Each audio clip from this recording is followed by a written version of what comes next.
Spanduknya sudah pudar, huruf-hurufnya melengkung, disambar angin malam, pecel lele dan ayam buka. 17.0, 02 o'clock. Warung itu berdiri sendirian di tepi jalan lintas yang jarang dilalui. Diapit sawah yang gelap dan kebun pisang yang bergerak pelan seperti orang mengangguk-angguk. Lampu neon biru menggantung rendah, membuat minyak goreng di wajan terlihat berkilap seperti air sungai di bawah bulan. Warung itu selalu penuh. Mobil-mobil berhenti, motor-motor parkir berjejal. Orang-orang datang dari kampung seberang, bahkan dari kota. Tak ada papan nama pemilik, tak ada foto-foto artis di dinding, hanya meja kayu, tikar plastik, piring email bercorak bunga, dan kipas angin tua yang terus berdecit. Sambalnya selalu baru diulek di atas cobek batu. Cabai merah dan tomat dihantam hingga harum merayap seperti janji. Lele yang digoreng selalu kering di luar, lembut di dalam. Lalapannya segar, nasinya hangat, sederhana tapi bikin rindu. Aku Bagas, kurir malam.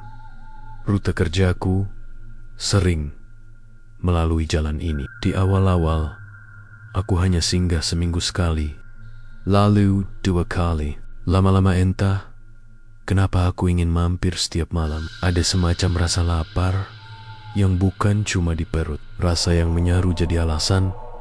Lagi kosong orderan, sekalian istirahat. Cuma teh hangat kok. Lalu, tanpa sadar, aku sudah duduk. Sendok garpu beradu pelan, sambal menghangatkan, dan jam di dinding menggendap-pindap ke angka 1 dini hari. Orang-orang bilang warung ini membawa berkah. Ada juga yang bilang warung ini menagih. Rumor itu beredar pelan, disampaikan seperti bercanda, tapi matanya tak berani bercanda. Katanya, pembeli yang terlalu sering datang akan dipanggil juga. Suatu hari, tubuhnya menghilang tanpa jejak, dan hanya tinggal sandal di depan warung. Orang kampung pernah menemukan sandal jepit biru di ambang pintu, sendirian, basah oleh embun. Padahal semalam hujan tak turun. Pemiliknya tak pernah ketemu. Polisi datang sekedar formalitas, bertanya ke sana kemari, mengukur, memotret. Harinya, warung buka lagi seperti biasa, penuh lagi, tawa lagi, sambal lagi. Aku mendengar cerita itu pertama kali dari Nando, sesama kurir di pos ronda pasar. Serius, gas, Bang Tio hilang 2 bulan lalu. Sandalnya doang yang ketemu. Warung itu enak, iya, tapi jangan keseringan. Nando bicara sambil merokok, asapnya menutup mata yang gelisah. Aku tertawa pendek. Kamu aja yang penakut. Nando tidak ikut tertawa. Aku juga suka makan di sana, tapi mulai mimpi jelek. Ada kumis lele yang melambi lembai di bawah meja. Kumisnya nyentuh kaki. Kami terdiam sebentar. Jangkrik di kebun pisang seperti mengingatkan kami bahwa malam punya telinga. Malam itu, aku meniatkan diri untuk tidak mampir. Sudah kupasang niat, tapi ketika motor melewati tikungan terakhir, bau menggoda itu seperti melayang-layang memanggil. Minyak panas, bumbu kunyit, asap nasinya seolah memanggil namaku. Lampu neon biru terasa lebih terang dari biasanya, menyapu aspal yang lembab. Dan warung, seperti biasa, penuh. Aku kalah oleh perutku. Terakhir kali, gumamku, habis ini cukup. Seorang perempuan parubaya menyambut di ambang. Tangannya cekatan mengangkat saringan dari wajan. Orang-orang memanggilnya Bu Sari. Senyumnya tipis tetapi rapi, tak pernah bener-bener menyentuh mata. Mas Bagas, ya, sendalnya taruh di luar aja biar lantai nggak kotor. Aku sempat kaget dia ingat namaku. Iya Bu, aku meletakkan sandal jepitku di samping barisan sandal lain. Ada sandal kulit pria, sepatu flat wanita, sandal anak bergambar tokoh kartun, rapi, seperti berjajar untuk dihitung. Angin dari sawah menyentuh kaki telanjangku yang berkeringat. Dinginnya merayap ke tulang. Di dalam warung, kipas angin memutar lambat. Jam dinding bulat menunjuk 01,13 dan tidak bergerak lagi. Atau mungkin aku yang terlalu lapar untuk memperhatikan. Di setiap meja ada kobokan bening. Airnya begitu dingin, tak wajar untuk warung kecil dengan dapur panas seperti ini. Dinginnya seperti air sumur yang diambil dari perut bumi. Aku celupkan ujung jari sebentar. Rasa kebas menjalar cepat. Lalu, helong. Aku menarik tangan, mengibaskan jari. Kobokan baru ganti. Ya bu, sapaku basa-basi. Harus selalu baru, jawab Busari sambil meletakkan piring nasi dan lalapan. Kita kan bersih. Di matanya ada kilat yang sulit kutafsir. Perhatian, hitungan. Dua remaja berseragam jaket perguruan tinggi tertawa kecil di meja sebelah, bercakap tentang skripsi dan dosen killer. Di pojok, seorang sopir truk memejamkan mata sambil mengunyah, seolah rasa pecel lele ini menidurkannya. Seorang ibu muda menyuapi anaknya yang ngantuk. Suara perut, suara sendok, suara jangkrik, semuanya seperti daftar hadir yang ditandatangani satu persatu. Aku menyantap dengan lahap. Lele itu memang seperti yang orang bilang. Gurihnya tepat, tak menyisakan bau lumpur. Setiap kunyahan membuat kepala sedikit ringan, badan hangat. Saking nikmatnya, tiba-tiba aku seperti lupa pada lelah, lupa pada jam di rumah kos yang menunjukkan sudah terlalu malam, lupa pada Nando dan ucapannya tentang kumis lele di bawah meja. Hanya ada rasa, dan rasa itu menenangkan. Mas Bagas langganannya. Suara Busari menyentuh telingaku pelan. Aku mengangkat kepala. Selalu lewat sini jam segini. Badan capek, perut lapar. Makan itu ibadah loh. Aku tersenyum. Iya bu, makasih. Kalau kuat, besok malam datang lagi. Tambahnya, kita kasih teh manis gratis. Katanya mas suka teh manis kan? Aku menelan ludah. Kok tahu? Warung ini kan mengingat. Katanya ringan, seperti bercanda. Biar nggak salah sambal. Aku tertawa kecil. Tapi ada sesuatu yang menegang di tengkukku. Aku menunduk lagi, siap menyelesaikan suap terakhir. Ketika kulihat sesuatu bergerak di bawah meja, bayangan panjang, tipis, melengkung. Sekejap saja, seperti serat plastik tertiup angin. Aku berhenti, menunduk lebih dalam. Tikar plastik, bersih. Hanya kakiku yang telanjang dan bayangan kipas angin yang putus-putus. Tidak ada apa-apa. Kenapa mas? Busari berdiri di samping, membawa ulekan berisi sambal baru. Di sombol itu, biji-biji cabai menyusun bentuk aneh, mirip huruf-huruf yang pernah kulihat di kalender. Jawa di rumah Pakde. Garis-garis kecil seperti ekor, melingkar tanpa putus. Enggak bu, jawabku cepat. Bayangan doang. Bayangan memang sering bikin takut, katanya. Meletakkan sambal. Padahal yang bahaya justru yang kita lihat jelas. Kalimat itu jatuh ke meja seperti sendok yang terpeleset. Aku mendongak. Matanya menatapku lama. Terlalu lama untuk sekedar basa-basi. Lalu dia tersenyum lagi, tipis. Di dinding dekat kasir ada kalender. Bulan ini, beberapa tanggal dilingkari spidol merah. Tanggal yang dilingkari selalu berjarak rapi tiap 3 hari. Di bawah salah satu lingkaran ada tulisan kecil, mungkin catatan belanja. Aku menyipit. Bukan. Itu bukan catatan belanja. Itu nama. Tulisannya kecil, tapi aku bisa membacanya. Tio. Nama lainnya kabur oleh bayangan. Aku mengucek mata. Tiba-tiba, kipas angin berdecit keras, membuatku tersentak. Tambah nasi? Tanya Busari lembut. Cukup bu, mau bayar? Dia mengangguk. Silakan. Ke kasir. Kasirnya adalah seorang gadis berkerudung, muda, wajahnya cantik, tapi ada pucat dingin menghuni kulitnya. Di pergelangan tangan ada gelang manik-manik dari biji-biji. Dia tersenyum tanpa gigi terlihat. Totalnya 32, Mas.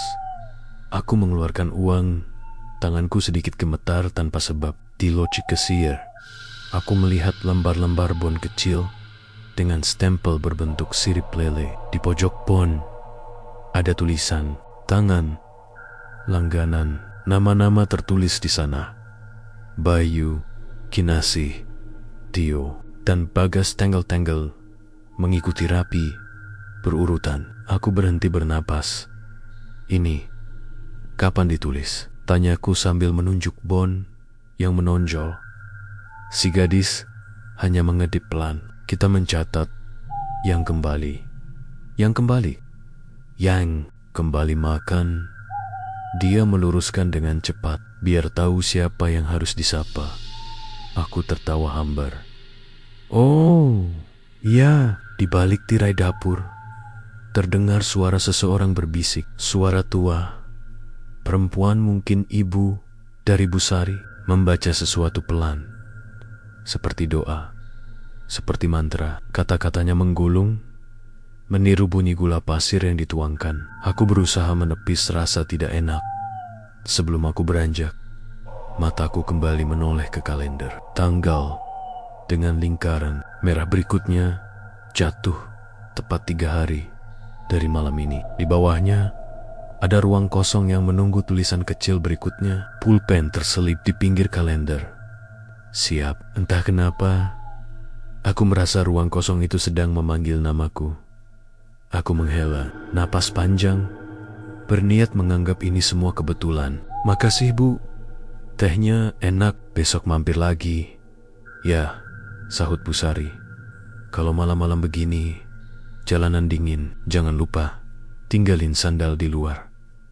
Biar lantai warung tetap bersih. Nada tinggalin sandal itu berbeda, bukan permintaan. Lebih seperti kebiasaan yang tak boleh ditentang. Aku mengangguk asal memaksakan senyum. Ketika berbalik, aku sempat melirik ke bawah setiap meja, entah apa yang kucari. Kaki-kaki telanjang, tapi anehnya, aku jarang melihat telapak atau punggung kaki orang-orang. Semua seolah bersembunyi di balik bayangan meja, seolah ada sesuatu yang menyelimuti mata kaki mereka. Kumis lele kata Nando melambai di ingatanku, seperti kain jemuran diterpa angin.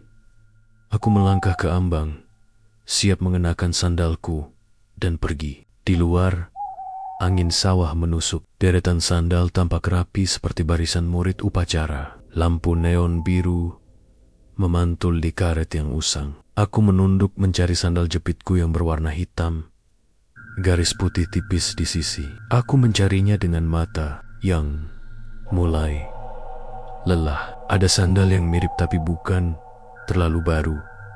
Ada yang bentuknya sama tapi satu pasang tak lengkap.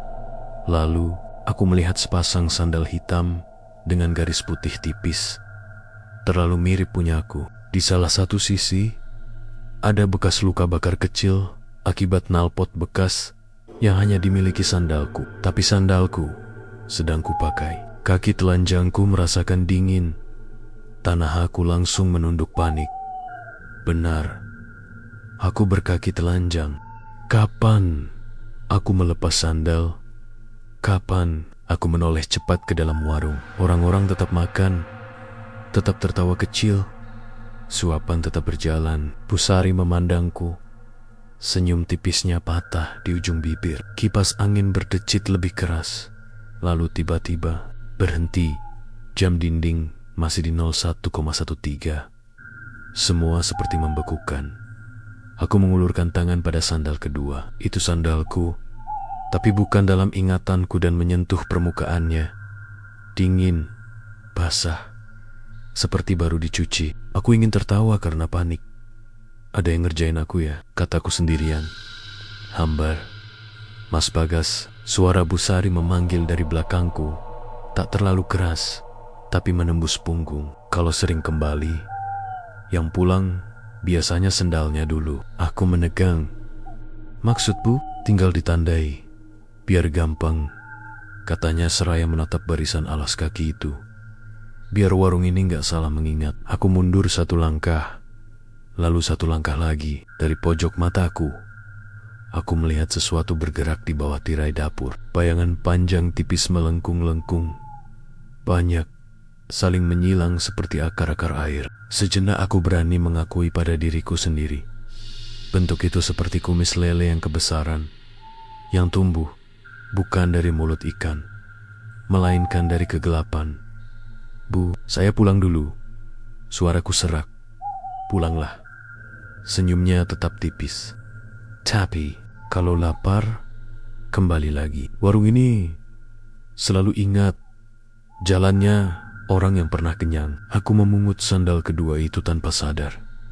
Sementara kakiku yang tadinya telanjang bergetar keras. Tiba-tiba terasa sesuatu yang dingin menyentuh mata kaki, merambat pelan seperti serabut air yang penasaran. Aku menahan napas. Dinginnya bukan dingin angin, melainkan dingin benda hidup yang licin. Aku melompat kecil, menepis udara, dan tanpa pamit, aku berlari ke motorku. Mesin menyala dengan 2 kali cekik. Aku melaju, meninggalkan warung itu, menyusut jadi titik neon biru di kaca spion. Sawah di kiri kanan menatapku dengan mata yang tak kelihatan. Sepanjang jalan, aku merasakan sesuatu. Di telapak kaki bukan rasa kaos kaki, bukan rasa sandal, seperti jejak basah yang tertinggal. Tak peduli jalanan aspal sudah kering. Di perempatan dekat makam desa, aku berhenti sebentar untuk menenangkan diri. Kubuka helm, kubenamkan wajah ke angin. Tiba-tiba, suara pesan masuk dari Nando. Nando, Gas, lu di mana? Jangan ke warung lele itu dulu deh. Gue mimpi jelek lagi. Jari-jariku gemetar saat membalas. Gue baru aja dari sana. Santai, cuma makanan doang. Balasan Nando datang cepat, hampir seperti seseorang yang sedang dikejar. Nando, cek depan pintu kos lu nanti. Kalau bener cerita orang-orang, pesan itu menggantung. Aku menatap layar yang pucat. Angin malam merayap di belakang tengkuk. Di Kokes Payon, jalanan gelap itu tetap kosong. Tapi aku merasa tidak benar-benar sendirian. Ada sesuatu yang mengikuti. Bukan motor lain, bukan manusia, tapi rasa-rasa dihidangi, disapa, lalu diingat. Aku menyalakan mesin lagi. Kali ini aku tidak melihat spion. Aku hanya ingin tiba di kos secepat mungkin, mengguyur kaki dengan air panas, menertawakan diriku sendiri, melupakan kalender dengan lingkaran merah. Lupa pada sandal kedua yang entah bagaimana kini ikut terbawa di rak motorku. Tapi ketika sampai di depan pintu kos, ketika ku kari-kari kunci di saku jaket, sesuatu menghentikan tanganku. Di ambang pintu, tepat di depan tatakan keset, ada sepasang sandal jepit hitam, garis putih tipis di sisi, basah, dingin, dengan bekas luka bakar kecil di sisi kanan bekas yang hanya dimiliki sandalku. Aku menurunkan pandangan ke kakiku, masih memakai sandal, masih itu-itu juga. Jadi, pasang yang mana yang sedang kugunakan? Angin yang menyelinap lewat sela pintu membawa aroma samar minyak goreng dan sambal yang sudah dingin. Di kejauhan, seperti diriku tetap di warung itu, aku mendengar suara halus yang berulang-ulang, ritmes bunyi, ulekan, menghantam cabai. Duk, duk, seolah-olah di suatu tempat ada tangan yang tak lelah mencatat siapa yang kembali. Dan di jam dinding kosku yang murah, jarum detik tiba-tiba berhenti di 01,13. Sejak malam itu, aku tidak bisa tidur tenang. Sandal yang double di depan kos membuat kepalaku terasa seperti diperas. Aku duduk di ranjang sampai subuh, menatap sandal di pojok kamar. Ada 2 pasang yang sama persis, dengan bekas luka bakar. Kecil di sisi kanan, Aku tidak tahu mana sandal asliku, mana yang ikut pulang. Aku sempat berpikir, mungkin aku terlalu capek, mungkin penglihatanku salah. Tapi setiap kali ku pejamkan mata, aku mendengar bunyi duk, duk, duk, seperti ulekan menghantam cabai dicobek. Padahal di kosku tidak ada dapur. Suara itu kadang pelan, kadang berat, seperti datang dari balik dinding. Pagi itu aku menelepon, Nando, Endo, gue mau cerita. Lu jangan ketawain. Suara Nando serak, mungkin baru bangun. Lu masih mikirin warung itu? Di kos gue ada sandal double, Endok, sama persis kayak punyaku. Hening beberapa detik di seberang. Lalu Nando hanya bilang pelan, lu jangan balik ke sana lagi, guys. Kalau bisa, buang salah satu sandal itu. Buang yang mana? Gua nggak tahu mana yang asli. Suara Nando menurun, seperti berbisik. Itu masalahnya. Kalau lu salah buang, bisa-bisa yang asli malah ikut hilang. Kata-kata itu menempel di kepalaku sepanjang hari. Aku kerja mengantar paket, tapi pikiranku kacau. Motorku pacu asal, hampir menabrak becak di persimpangan. Semua karena bayangan sandal itu. Malam berikutnya, aku nekat. Aku ingin membuktikan kalau semua ini hanya permainan pikiran. Aku bawa sepasang sandal double itu, kuikat dalam kantong plastik, dan kubuang di sungai dekat pasar. Airnya deras, plastik itu tenggelam, hanyut hilang. Aku berdiri lama di jembatan, memastikan tidak ada yang tersisa. Namun, saat pulang ke kos dan membuka pintu, jantungku hampir berhenti. Di pojok kamar, masih ada 2 pasang sandal, basah, licin, seolah baru saja dicuci. Aku mundur sampai menabrak pintu. Dadaku naik turun. Dari luar jendela, suara jangkrik mendadak berhenti, diganti oleh bisikan samar, seperti ada yang menyebut namaku. Bagas, panjang, serak, dan berat. Aku menutup telinga, tapi suara itu tetap terdengar di dalam kepala. 2 malam, aku mencoba tidak lewat depan warung pecel lele itu. Aku memutar jalan lebih jauh, meski bensin boros. Tapi warung itu selalu ada dalam pikiranku. Bahkan saat aku makan di tempat lain, rasanya hambar. Lidahku seperti sudah dicetak hanya untuk sambal warung itu. Suatu malam, Nando datang ke kos. Mukanya pucat. Gas, gua harus kasih tahu. Apalagi? Tanya aku lesu. Nando mengeluarkan selembar kertas kusut dari kantong jaket. Ini fotokopian kalender dari rumah saudaraku di kampung sebelah. Katanya, kalender kayak gini juga ada di warung itu. Aku langsung ingat kalender dengan lingkaran merah. Dengan tangan gemetar, ku ambil kertas itu. Memang benar, setiap 3 hari sekali ada lingkaran merah, dan di bawah salah satu tanggal ada nama Bagas. Dari mana lo dapet ini? Suaraku serak. Saudaraku pernah makan di sana. Dia lihat Bu Sari nulis di kalender, terus dia curiga. Pas pulang, dia coba cocokin dengan kabar orang hilang di desa. Ternyata cocok. Gas nama-nama yang hilang selalu ada di kalender itu. Tio, Bayu, Kinasi, semua ada. Dan sekarang giliran lu. Tanganku bergetar memegang kertas itu. Berarti 3 hari lagi. Nando mengangguk. 3 hari lagi, tanggal itu dilingkari dengan nama lu. Malam semakin larut. Aku dan Nando duduk gelisah di kamar kos. Lampu redup. Sandal masih 2 pasang di pojok. Nando tidak berani menatap sandal itu terlalu lama. Tiba-tiba, jam dinding kamar berbunyi. Tik, tik, tik. Lalu jarumnya berhenti di 01,13. Lagi, angka sial itu. Aku menahan napas. Dari luar kamar, terdengar suara langkah kaki. Menyeret, pelan, panjang. Menyeret seperti sandal basah di lantai. Kami berdua saling menatap. Pucat. Langkah itu berhenti, tepat di depan pintu. Siapa? Seru Nando. Tak ada jawaban. Pelan-pelan, pintu bergetar. Bukan seperti diketuk, tapi seperti ada sesuatu yang menempel di baliknya, bergeser, naik turun. Licin, dari celah bawah pintu, terlihat bayangan panjang bergerak, tipis, melengkung, bergoyang-goyang. Kumis lele.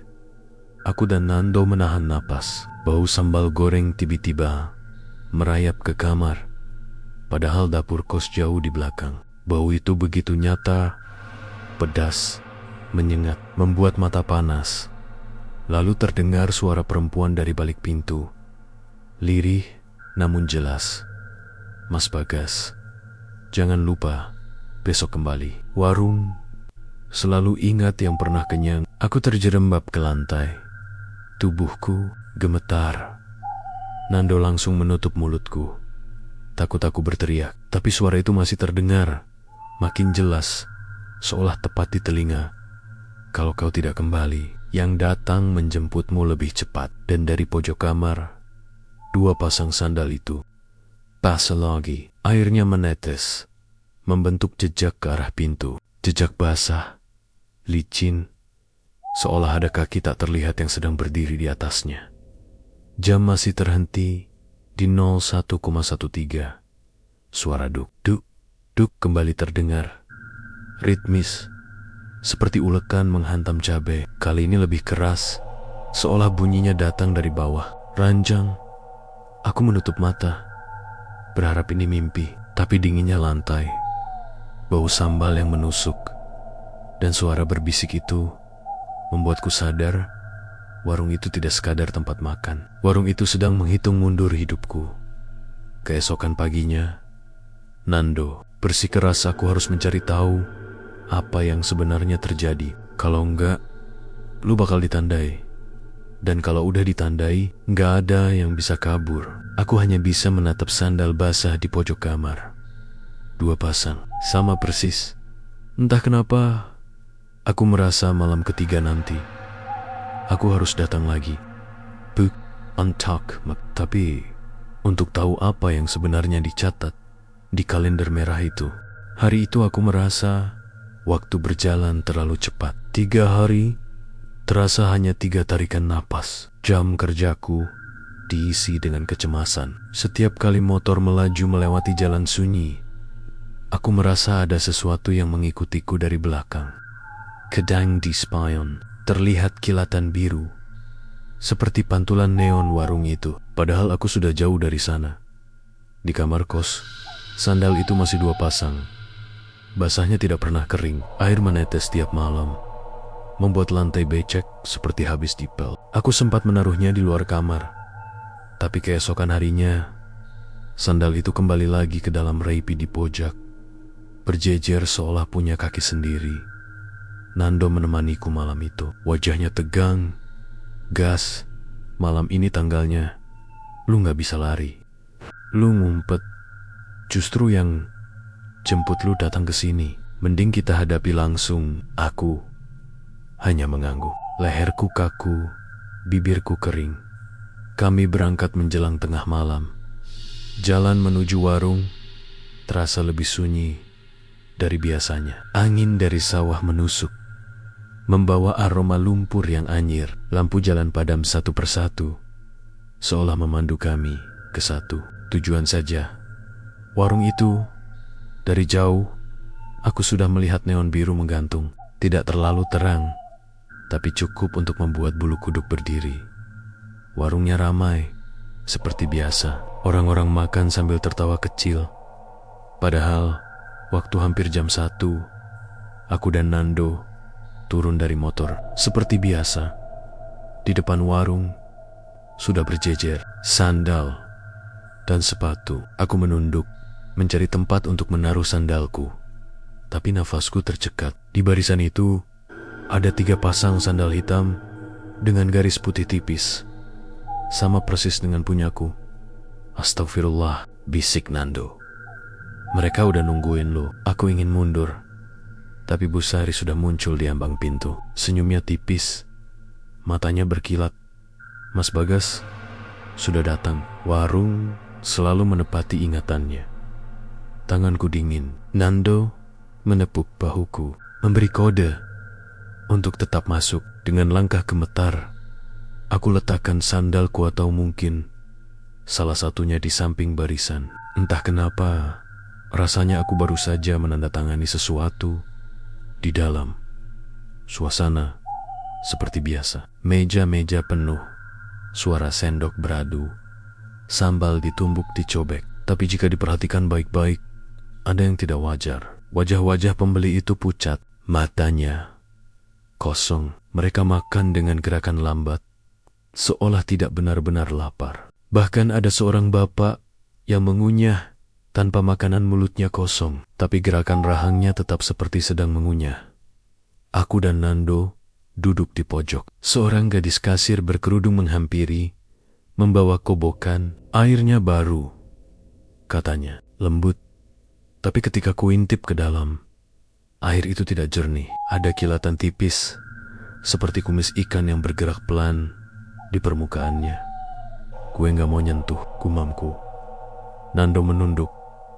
Diam aja, jangan bikin curiga. Tak lama, Pusari mendekat. Dia membawa sepiring lele goreng. Sambal masih mengepul. Silakan, Mas Bagas. Makanannya sudah disiapkan khusus. Aku menelan ludah. Saya nggak lapar, Bu. Senyumnya tidak luntur. Tidak apa-apa. Yang penting hadir. Warung ini hanya perlu yang datang tepat pada waktunya. Aku merinding. Tepat pada waktunya seperti kalender merah itu.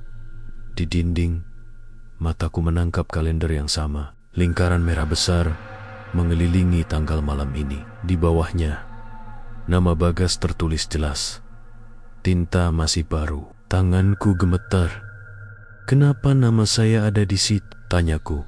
Suara hampir hilang. Busari menatapku lama. Senyumnya tipis.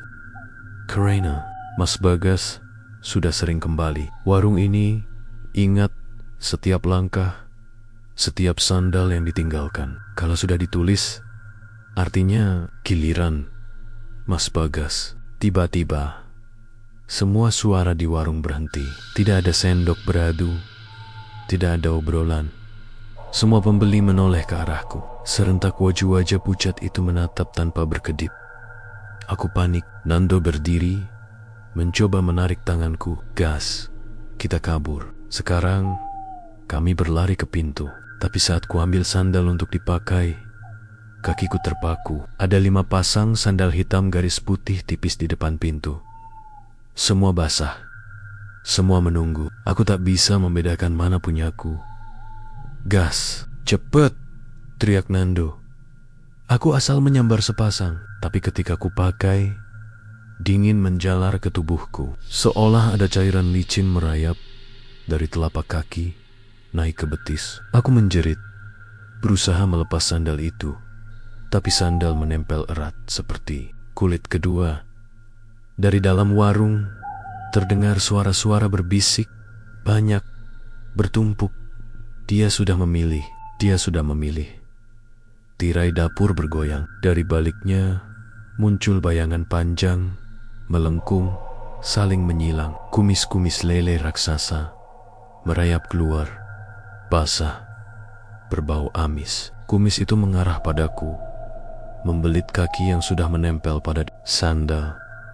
Aku meronta, tapi tubuhku lemas. Nando mencoba menarikku, berteriak menyebut namaku. Kumis itu semakin banyak, melilit, menarikku pelan menuju pintu warung. Dalam detik-detik panik itu, aku melihat jam dinding di warung. Jarumnya berhenti lagi, tepat di 01,13. Dan suara ulekan sambal terdengar semakin keras. Duk, duk, duk, seperti tanda ketukan terakhir. Gas, lepasin sandalnya, Nando berteriak. Dengan sisa tenaga, aku berusaha merobek karet sandal itu. Tapi semakin ku tarik, semakin kuat menempel. Kumis lele melilit pergelangan, menarikku masuk. Sebelum gelap menelanku, aku sempat melihat Pusari berdiri di ambang pintu, tersenyum. Warung ini tidak pernah salah, mengingat aku tidak tahu Apa yang terjadi setelah itu? Saat aku membuka mata, aku sudah berada di kamarku. Sendirian, lantai basah, berjejak air, menuju pintu. Di pojok kamar, hanya ada satu pasang sandal hitam dengan garis putih tipis. Aku menghela napas, mencoba meyakinkan diri itu semua mimpi. Tapi ketika menoleh ke dinding, aku melihat kalender yang sama, tergantung rapi. Dan di bawah tanggal tadi malam, sudah tertulis jelas dengan tinta merah. Bagas, lunas. Jam dindingku masih berhenti di 01,13. Aku duduk di lantai kamar, masih menatap kalender itu. Tulisan merahnya menusuk mata. Bagas, lunas. Tanganku bergetar, keringat dingin menetes di pelipis. Bagaimana kalender itu bisa ada di kamar kosku? Aku tidak pernah membawanya dari warung. Di pojok kamar, sandal hitam itu basah, menetes pelan, seperti baru diangkat dari sungai. Bau amisnya menusuk hidung, bercampur aroma sambal yang sudah basi. Aku menahan mual. Ponselku bergetar. Nando, Gas, lu di mana? Gue udah nunggu di pos ronda. Lu tiba-tiba hilang tadi malam. Aku tercekat. Hilang, maksud lu? Gue narik lu tadi. Gue tarik sekuat tenaga, tapi tiba-tiba lu lenyap, Gas. Gue panik. Gue kira lu udah gak ada. Tapi kalau lu sekarang bisa angkat telepon, berarti masih ada harapan. Aku menoleh ke sandal di pojok. Ndok, kayaknya gue udah dicatat. Nama gue ditulis lunas. Nando. Terdiam lama. Lalu suaranya pelan, bergetar. Kalau udah lunas, berarti bukan soal hidup atau mati lagi. Berarti lu udah jadi bagian dari mereka. Hari-hari setelah itu aneh. Aku masih bisa kerja, masih bisa mengantarkan paket, masih bisa bercakap dengan orang. Tapi orang menatapku berbeda. Wajah mereka pucat saat melihatku, seolah aku bukan lagi Bagas yang dulu di kaca spion motor. Kadang aku melihat bayangan, lain bayangan wajahku sendiri, tapi pucat, matanya kosong, mulutnya terus mengunyah. Aku kaget, hampir jatuh dari motor. Tapi ketika menoleh langsung ke cermin, hanya wajahku yang lelah. Malam-malamku tidak tenang. Jam dinding selalu berhenti di 01,13. Tidak pernah lewat. Kadang aku merasa malam itu tidak pernah bener-bener selesai, seolah aku terjebak di 1 jam yang sama, berulang-ulang. Dan sandal itu sekarang selalu kupakai tanpa sadar. Entah bagaimana, kakiku selalu masuk ke dalamnya. Kalau kubuang, besok sudah kembali lagi di depan pintu kos. Suatu malam, aku bermimpi. Atau mungkin bukan mimpi. Aku duduk di warung itu. Semua meja penuh orang. Tapi kali ini aku sadar betul, wajah-wajah itu adalah orang-orang yang hilang. Bayu, Kinasi, Tio. Mereka makan tanpa suara. Sambal mengalir dari bibir mereka, menetes seperti darah. Busari berdiri di tengah warung, menatapku. Selamat datang di bagian yang tidak terlihat. Kau sudah lunas, Mas Bagas. Sekarang giliranmu memberi makan yang lain. Aku ingin berteriak, tapi mulutku bergerak sendiri, mengunyah. Tanganku mengulek sambal di cobek batu. Ulekanku menghantam cabai duk. Dak, dak. Ritmis tak pernah berhenti. Ketika aku bangun, tanganku benar-benar memegang ulekan kecil. Di meja kosku ada cobek berisi sambal merah, masih hangat. Aku memekik dan menjatuhkan cobek itu ke lantai. Tapi sambalnya menghilang seketika. Lenyap, seolah ditelan udara. Nando makin sering datang, tapi dia terlihat ketakutan setiap kali menatapku. Gas, lu sadar nggak? Lu makin pucat. Suara lu juga kadang aneh. Kayak bukan suara lu. Aku hanya diam, karena aku tahu Nando benar. Kadang aku mendengar suaraku sendiri berlapis. Ada gema yang dalam, seperti berasal dari dalam sumur. Kalau benar lu udah lunas, mungkin satu-satunya cara ya ke warung itu lagi, cari tahu apa yang mereka mau dari lu, kata Nando dengan nekat. Aku menatapnya kosong. Mereka mau aku, Undok. Dan sekarang aku bukan lagi aku. Aku ini cuma sisa. Malam berikutnya, aku tidak kuat lagi. Bau sambal itu selalu menghantui kamar. Bahkan saat aku menutup hidung dengan bantal, suara duk, dak, dak makin keras terdengar dari bawah lantai kos. Aku tahu, aku harus kembali. Aku berangkat sendiri. Jalan menuju warung terasa lebih pendek kali ini. Dari jauh, neon biru itu menyala seperti mata. Warung penuh, tapi kali ini tidak ada suara sama sekali. Semua pembeli duduk diam, menatap piring kosong. Aku melangkah masuk. Sandalku tanggalkan di luar. Anehnya, di depan pintu hanya ada satu pasang sandal punyaku. Busari menyambut dengan senyum tipis. Bagus, kau kembali sendiri. Berarti sudah siap.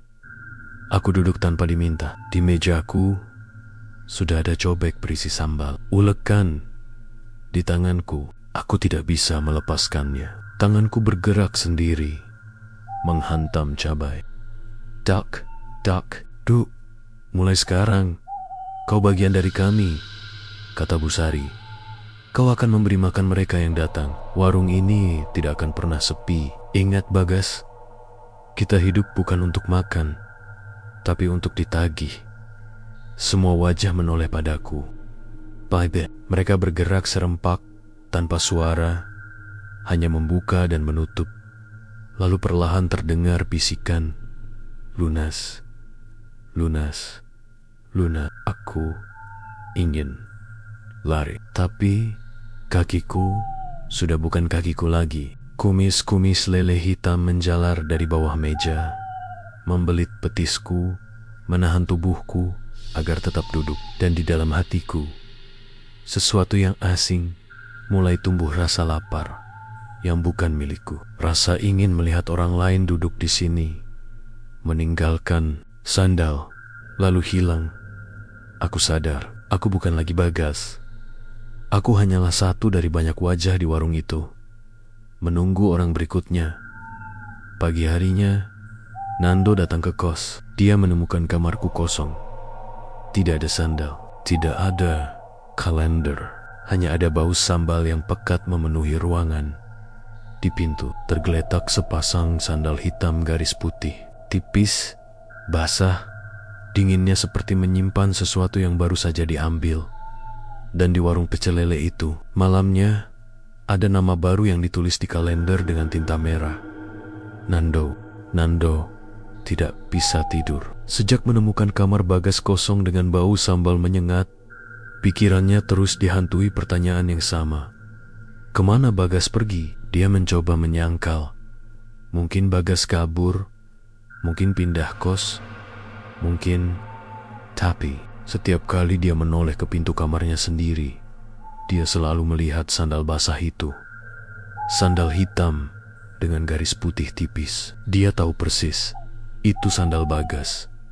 Nando pernah melihatnya berkali-kali, dipakai Bagas saat nongkrong, saat narik paket, saat begadang di pos ronda. Tapi sekarang sandal itu seperti menempel di depan pintu kamarnya sendiri, padahal dia tidak pernah membawanya pulang.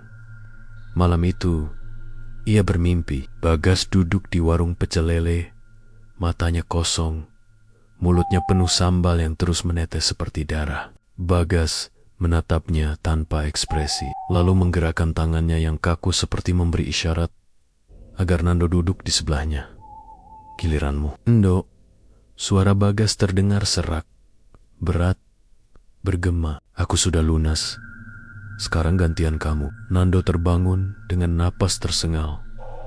Keringat dingin mengalir deras. Tapi mimpinya tidak berhenti di sana, karena di meja kecil dekat ranjangnya sudah ada cobek batu. Di dalamnya, sambal merah segar masih mengepul, seolah baru saja diulek. Ulekan kayu basah oleh cabai yang hancur. Hari-hari Nando setelah itu berubah jadi neraka. Dia tak bisa makan. Setiap kali mencoba menelan nasi, rasa sambal tiba-tiba muncul di lidah. Pedas, getir, dan amis. Dia mual, muntah, tubuhnya melemah. Di kantor, teman-temannya bilang wajahnya pucat, matanya sayu, tubuhnya makin kurus. Dia hanya tersenyum kaku, pura-pura baik-baik saja. Tapi setiap malam, suara itu datang. Duk, duk, duk, suara ulekan menghantam cabai. Kadang terdengar dari dapur kos, kadang dari bawah ranjangnya, kadang dari dalam kepalanya sendiri. Suatu malam, dia memberanikan diri kembali ke warung pecel lele itu. Jalanan terasa lebih sepi dari biasanya. Hanya lampu neon biru warung itu yang menyala terang, memanggilnya. Saat dia tiba, warung itu sepi. Tidak ada pelanggan. Hanya Bu Sari yang duduk di kursi plastik, senyum tipis di bibirnya. "Mas Nando, sudah lama ditunggu," katanya. Suaranya lembut, tapi membuat bulu kuduk berdiri. "Apa yang kalian lakukan pada Bagas?" Nando dengan suara gemetar. Bu Sari menatapnya lama, lalu tertawa kecil. "Kami tidak melakukan apa-apa. Bagas sendiri yang memilih tetap tinggal. Kalau sudah lunas, semua orang akan paham tempatnya di mana. Aku mau bawa dia pulang." Nando memberanikan diri. Bu Sari menatapnya. Matanya berkilat aneh. "Kalau begitu, gantikan tempatnya. Karena warung ini tidak akan pernah sepi." Tibit dari dapur warung, Bagas muncul. Wajahnya pucat, matanya kosong, tapi bibirnya tersenyum aneh. Tangannya masih memegang ulekan penuh sambal. "Endo, pulang bareng gue aja." Suara Bagas lirih, seperti dari dasar sumur. "Di sini, kita nggak bakal lapar lagi." Nando mundur, jantungnya berdetak keras. Tapi di luar warung, entah kenapa, kakinya tidak bisa bergerak. Seolah tanah menahan langkahnya. Saat itu, Nando melihat sesuatu di dinding warung. Kalender besar dengan banyak nama tertulis merah. Ia mendekat, matanya menelusuri satu demi satu. Ada Bayu, Lunas, Kinazi, Lunas, Ciu, Lunas, dan Bagas, Lunas. Tapi yang membuatnya hampir pingsan adalah baris terakhir. Nando menunggu, tangannya gemetar, hampir merobek kalender itu. Tapi begitu jari-jarinya menyentuh kertas, tulisannya langsung berubah. Nando, Lunas. Saat itu, warung mendadak penuh. Kursi-kursi plastik yang sebelumnya kosong, kini ditempati orang-orang yang wajahnya pucat, mata kosong, mulut terus mengunyah sambal. Mereka semua menoleh ke arahnya, menatap dengan tatapan lapar. Bagas mendekat, menepuk bahunya. "Sudah waktunya. Endok, jangan lawan." Tubuh Nando kaku. Dia ingin berteriak, ingin lari, tapi kakinya sudah membeku. Kumis-kumis lele hitam muncul dari bawah meja, menjalar ke arah kakinya, melilit, menariknya ke kursi kosong. Dia duduk tanpa bisa melawan. Cobek batu sudah ada di depannya, ulekan kayu di tangannya, dan tanpa sadar, tangannya mulai bergerak sendiri. Duk, duk, duk. Sambal merah memercik, menodai bajunya. Di sekelilingnya, orang-orang berbisik serempak. Suaranya lirih, tapi menusuk.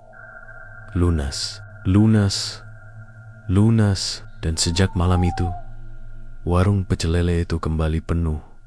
Setiap malam, ada wajah baru yang duduk di sana, ikut mengulek sambal, ikut menyambut pelanggan berikutnya. Nando sudah lunas. Warung pecel lele itu semakin ramai. Anehnya, meski lokasinya jauh di ujung gang sempit orang-orang, tetap saja datang. Tidak pernah sepi. Motor-motor berjejer di tepi jalan, helm berserakan, sandal-sandal berderet di depan warung. Dari semuanya terlihat biasa saja, seperti warung kaki lima pada umumnya. Tapi bagi yang peka, ada hal janggal yang langsung terasa. Bau sambal di sana tidak pernah seperti sambal biasa. Aromanya tajam, menusuk hidung, bercampur anyir darah. Lampu neon biru di atas warung juga selalu bergetar. mengeluarkan dengungan halus, seakan ada sesuatu yang hidup di dalamnya. Malam itu, seorang pria muda bernama Reno datang ke warung itu. Dia baru pulang lembur dari kantor dan merasa lapar. Warung-warung lain sudah tutup. Hanya warung pecel lele itu yang masih menyala terang. Pas banget, gumamnya. Lapar banget gue. Perut udah keroncongan. Dia duduk di kursi plastik, menunggu. Dari dalam, Bu Sari keluar dengan senyum ramah. Maku ngapa? Mais, pecel lele. Bu, sama sambalnya yang banyak ya. Lagi pengen pedes. Bu Sari tersenyum lebih lebar. Matanya berkilat aneh. Oh, kalau begitu, pas sekali. Sambal kami memang dibuat khusus untuk pelanggan seperti Mas. Sambil menunggu, Reno memperhatikan suasana warung. Ia heran. Meski warung penuh, para pelanggan lain tidak ada yang ribut. Tidak ada suara obrolan. Tidak ada gelak tawa. Semua orang makan dalam diam, menunduk. Mulut mereka penuh sambal. Sesekali meneteskan cairan merah yang entah darah atau cabai. Dia mengernyit. Kenapa sepi banget ya? Kayak bukan warung. Tiba-tiba, pandangannya tertuju pada salah satu pelanggan. Di pojok warung, anak muda dengan wajah pucat. Matanya kosong, tapi tersenyum lebar sambil terus mengulek sambal. Reno merasakan sesuatu yang aneh. Seolah anak muda itu sedang menatap langsung ke arahnya, meski matanya kosong. Tidak lama kemudian, pesanan datang. Sepiring nasi putih, lele goreng panas, dan cobek kecil berisi sambal merah. Warnanya terlalu merah, seperti darah segar. Reno menelan ludah, tapi rasa laparnya mengalahkan rasa curiga. Dia mencocol lele goreng ke dalam sambal itu, lalu memasukkannya ke mulut. Pedas, sangat pedas. Tapi di balik pedas itu, ada rasa aneh pahit, getir, dan amis. Dia meringis, keringat langsung bercucuran. Gila, pedas banget. Tapi enak sih.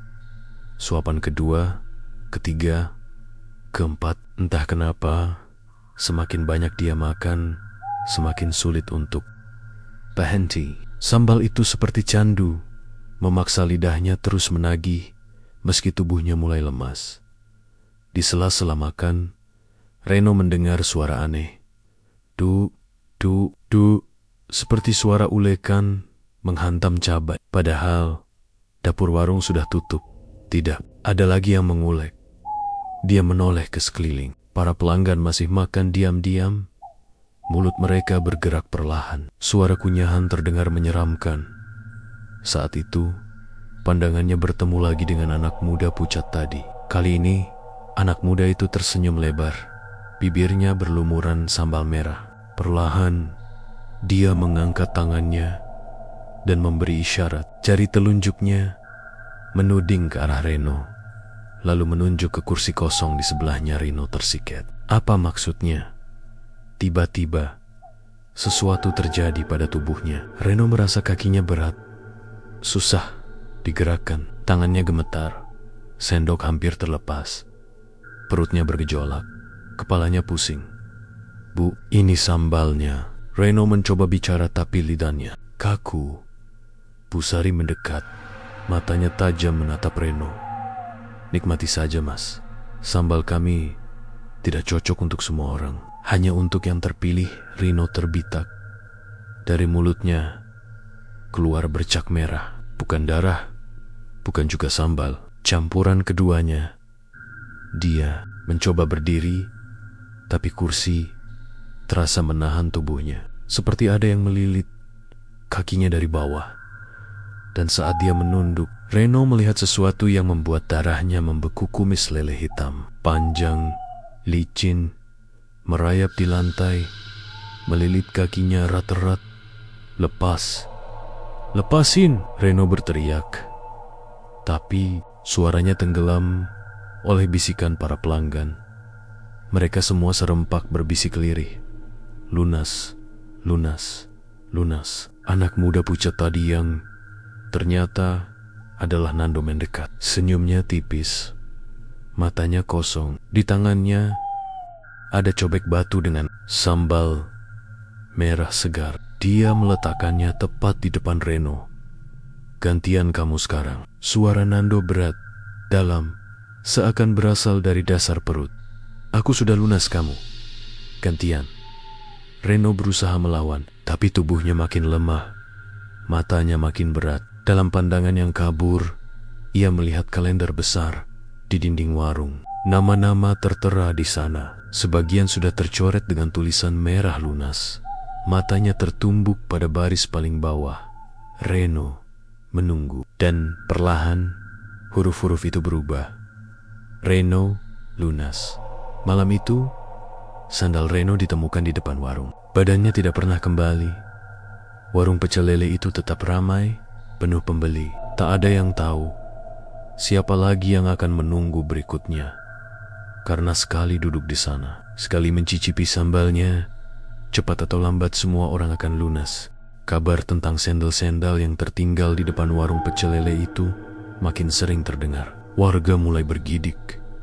Tapi tetap saja ada yang datang. Anehnya, rasa lapar seolah selalu menuntun mereka kembali ke sana.